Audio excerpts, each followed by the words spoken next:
Sand Hall lives in the Yuin Nation on Dharawal country. She has just published the third volume of Stories of Women's Lands, Australia. The trilogy of collected stories, photos, and illustrations covers the 50 years since these women's lands on the mid-north coast of New South Wales were started and collectively purchased. Sand, originally from Aotearoa, New Zealand, is an activist and volunteer in the women's liberation movement, also since the 1970s. A photographer and community development worker, Sand will include a slideshow of images from the trilogy. Hi, everyone. Land is life and sisterhood is powerful. And these are the two truths that have pretty much formed the women's lands in New South Wales 50 years ago that I'll be showing photos of and talking about. And this Australia Day weekend, I acknowledge that it is Survival Day and Invasion Day for First Nations, so many First Nations people. And our now 300 acres of women's lands are on unceded Aboriginal land of the Biripi people, always was, always will be. Yes, it's 3,000 acres. I'll speak a little and then I'll start the slideshow, which will make things a lot clearer. And I'll talk about tonight using photos that appear in the trilogy of books written by landswomen over the last 7 years. And that the lands very much grew out of the women's liberation movement of the 1970s through to now. It was built on a land-based utopian vision, some would say experiment, that women have created spaces to be in big nature, free from the male gaze, and full of challenges and adventures, places to retreat and heal, to gather and party, to strengthen and plan. Such isolation and lack of digital reception is not for everyone. And not everyone has had such a positive time there as I have. But those of us who love the lands and feel loved and nourished by the lands, and the women who collectively care for them, it's been a huge part, and still is, of our lives. And we have aimed to put the theory of women's liberation into practice. Dozens of women lived on the lands in the 70s and 80s, and these days we tend to come and go, not living there so permanently. It was really the heyday in terms of women living there, definitely was the 70s and 80s. And personally, I come and go. I live in Wollongong, New South Wales, so it's sort of a 9-hour trip of door to door. But I do it regularly, every 2 to 3 months or so. And in a few days, on Tuesday, I'll go up there for the whole of January, which is a treat for me. And it's about twice as long as I usually stay. I'm a member of the Mountain. There are 3 main lands. Generational change is happening. New and younger women are stepping up, and women from the 70s are dying, and with them go their stories. The 3 books in the trilogy are self-published and distributed. We tell our own stories in our own words, maintaining copyright and control. Film and television companies approach us. We say no thanks to their requests, valuing safety, privacy, and respect. Autonomy and control are important. We have annual gatherings and meetings. Each of the 3 main lands are a separate legal entity, 2 co-ops and an association, with separate membership, although some are more than one. And eco-feminism is a shared value. Because we love being safe and free on these lands, we have weathered incredible ups and downs that would have broken up other groups of women. Our friendships go deep and our experiences of sisterhood are powerful.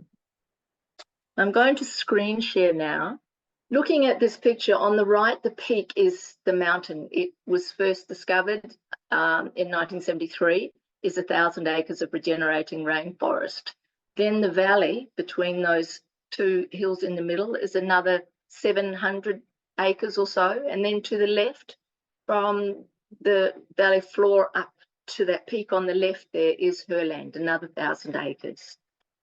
There are other lands, but they are the ones that are mainly talked about in here. And this is the first book. I collected and published the stories in 2016. It's mainly stories of the mountain because that's what I'm a member of. And the others didn't really know what I was doing, or yeah, it was like first there was the mountain, and then it spread. And the second one in 2019, shelters and building.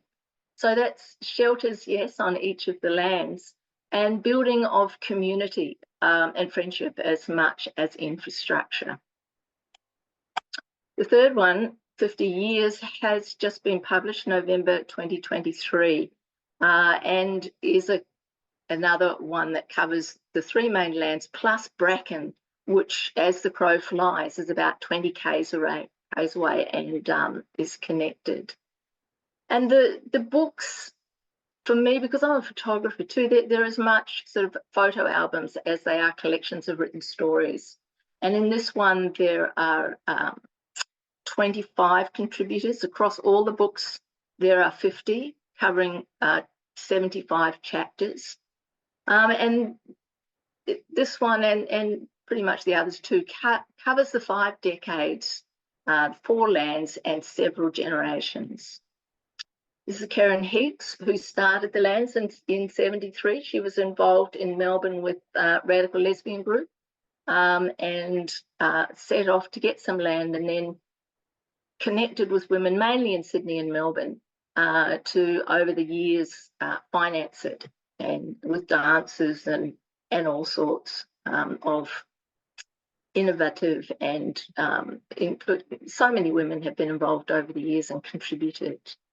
And this is Karen, like she is part of the mountain and an old growth forest section. This yellow carabine sort of dwarfs Karen. It's taken in the early 80s, and it's an amazing, like, nature is sanity as far as I'm concerned, and to have this place is phenomenal, or these places.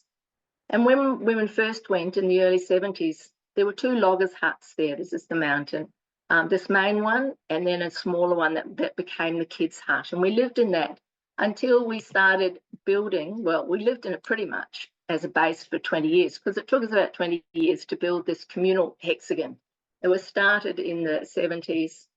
At a time, you might have heard the adage connected with Amazon Acres or the lands: no meat, no men, no machines. In the early days, no power tools. This is DQ, the architect of the hex. And yeah, it took a while for the power tools to arrive. And the 20 years, it took a while for this to be built. But then women did go away and become carpenters, gain skills. And late 80s, sort of into the 90s, we added, this is the adding of a kitchen and a bathroom, the mud brick finishing, the cladding. I love the space. It did, in the mid-90s, we did need to re-roof it.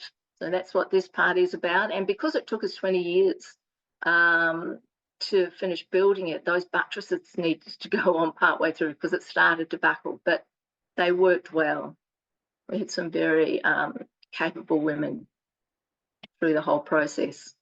And we're very happy with ourselves that we re-roofed and it was successful. And this is pretty much what it looks like today. This is a group of women who in 2018 had been gathering in the valley, new ones, older ones, and many. It was the beginning of many gatherings. We've had one every year, October long weekend since then. This is Jack Draper's artistic impression of the hex, and I love it.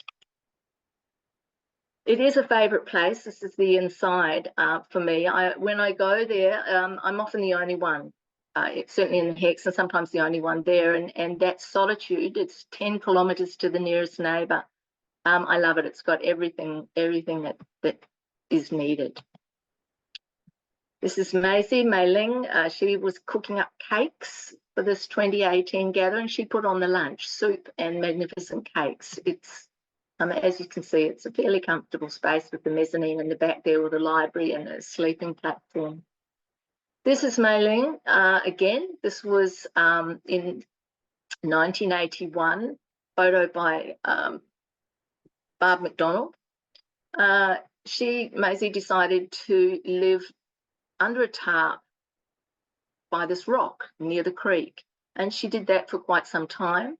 And then sort of fast forward about 30 years. What are we up to there?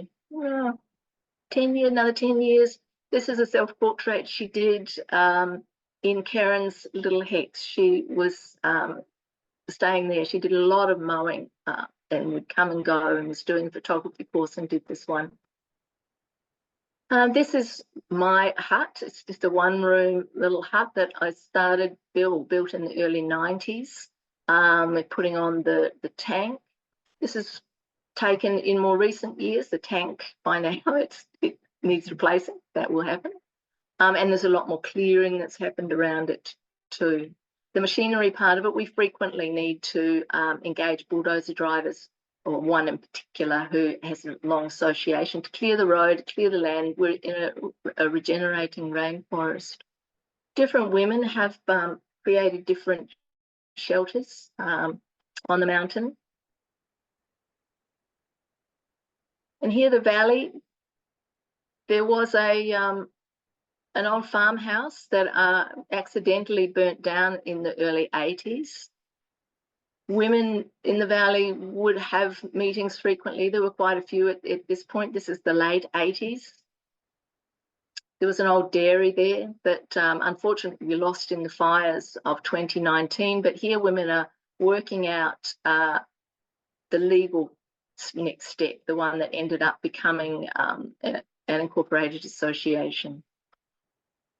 This is Margot Oliver. She built this stunning place there, which when you're on the veranda has a magnificent view up to the mountain. This is Epona's Octagon, also with a view up to the mountain. Mysteriously and extremely unfortunately, both these shelters, which were the best in the valley, were burnt in an arson situation about 20 years ago or 15 years ago. This shelter I stayed in the valley in the late 80s, and it shows the simplicity and the beauty. When it wasn't raining especially, and La Nina and El Nino have come in significant years of cycles, it was typical of some of the shelters. This one was a bit more closed in. This one, Kira's by the creek in the valley. Shah's up on the hill. It was like being in a bird's nest, really. It was magnificent view, and often in the mist, and you can hear across the valley. Sometimes it was just a sleeping bag under the stars. Herland is the other main land. This is Tashi and Jan building Tashi's house. This is building Jan's house. This is Jan's house, which is sturdy and mighty as this fireplace. This is what the kitchen looks like today. Women come and go. There's a lot of bush regeneration happens on Herland. And yeah, often preferring to live outside. It's a great base. Tashi built her yurt near that house of Jan's. The top part of Herland, there were these horse corrals and a shepherd's hut there when women first came, and then they added on to them. This is Sky and Jackie's place in its heyday in the 80s. Mei-Ling later came as well, and this place also, unfortunately, to go back, was burnt down in the November 2019 fires. They were really quite devastating. This is Phoenix's 12-sided shelter, also on Herland. Chloe opted for a tarp for a while, and women started building a big barn up the top. And this is Lara and Trish of Craft Builders. They created their own building company with other women and would just, spend a lot of time helping us on the lands with creating really sturdy structures. When there are gatherings there, this is the base of where everything happens, and women generally sleep along that front section, as well as in tents and cars. And this is the valley. This is Miranda in the valley in the late 70s. Music has always been a really important part. And at that time too, in the late 70s, 80s, there were a lot of girls living there, a lot of children. And it was a strong sort of, sisterhood, family, amazing sort of upbringing and collective caring. This one's the mountain. Again, music. This is the mountain.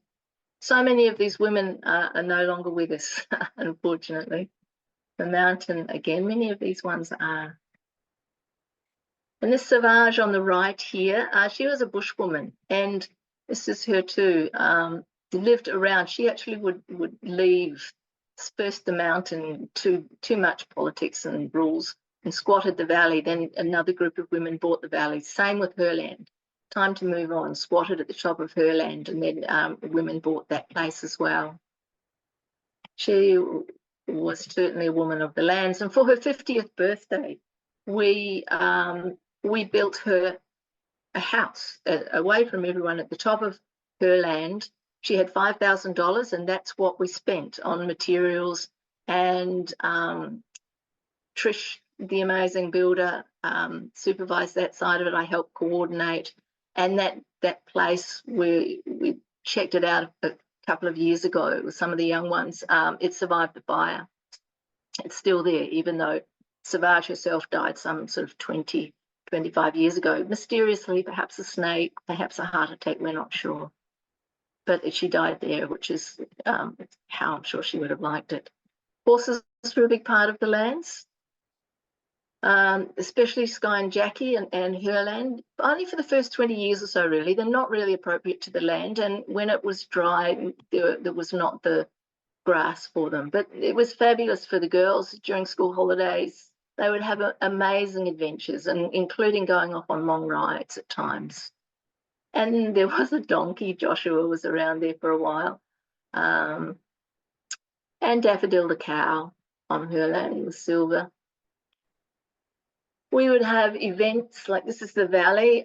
We had Amazon Games a couple of 2 or 3 times in the 80s.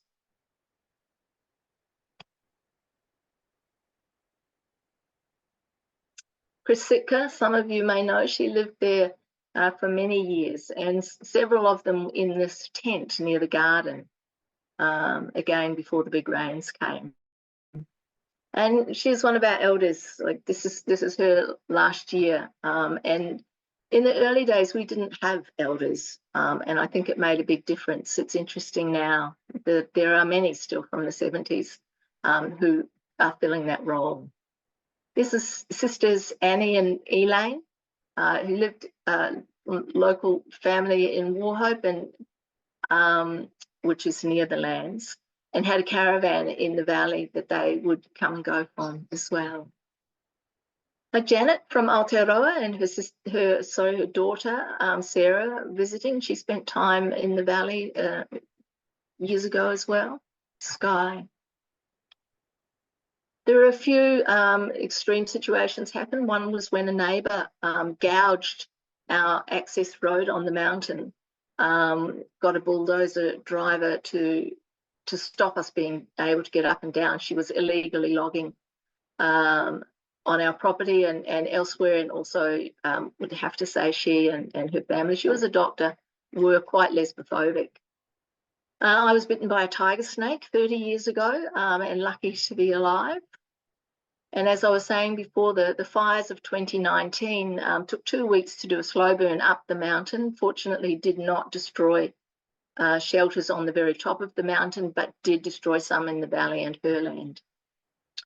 It made access to firewood that much easier for us. These are two new mountain women new to the mountain, sort of from the digital. We've got the pre-digital and the digital generations, and they've got some fantastic practical skills, as you can see, certainly in power tools now, although they would be electrically charged, and do home improvements and maintenance around the place. Blue on the right here is a blacksmith, and she and Yuki have just put this fire hood on the hex in Karen's hut.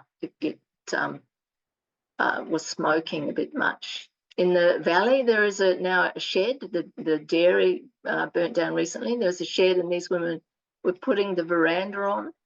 And this is that shed and that space surrounded by the creek. You won't find much flat land on these women's lands, and this is kind of the valley's best spot and beautiful place for a gathering of young and older. The mountain. The creating of the tank stand and putting the tank on again by a group of the younger ones that have been coming and going. They tend to come up on their own and party and just have a great time. And putting in this bush bath was part of it. There is a passing on from older to younger. This is Mei Ling on the left, working with Beck. There is a mountain song called Ishtar. This was at one of the launches of the second volume on Herland at a gathering we had there. And there's also passing on of building skills. Tashi in particular organises gatherings on Herland, and they built a little open cafe. Yeah. Happy with chainsaw skills. And we entertain ourselves, we have fun. When we have gatherings, we have concerts. We also have passion, some more than others. And this is Danny and her girlfriend. They do a lot of animal rescue. I was sitting on the back of the hex, and the swamp wallaby and her Joey come along. The nature is incredible. Yeah. And the likes of the bush I find quite magical. I don't know if you can see it, but for me there are two faces in those rocks in the middle. That it's like dogs' faces from the top to the bottom, or horses or some creature, and they are drinking. Their eyes are about halfway up the rock, and I just get so entertained, and I love that wandering in that solitude. And mysterious things happen. Where did this light come from in the creek and under that little waterfall rock? Maybe it's a firefly, I don't know, but I love that picture. And that's it. Thank you very much. I'm enthralled. That's just amazing. Absolutely beautiful. Thank you so much, Sand. I think it's incredibly inspiring hearing about your work and the women. And it's been beautiful hearing about Dale in that same time. It's really moving and beautiful. Thank you so much. You're welcome. Break the spell.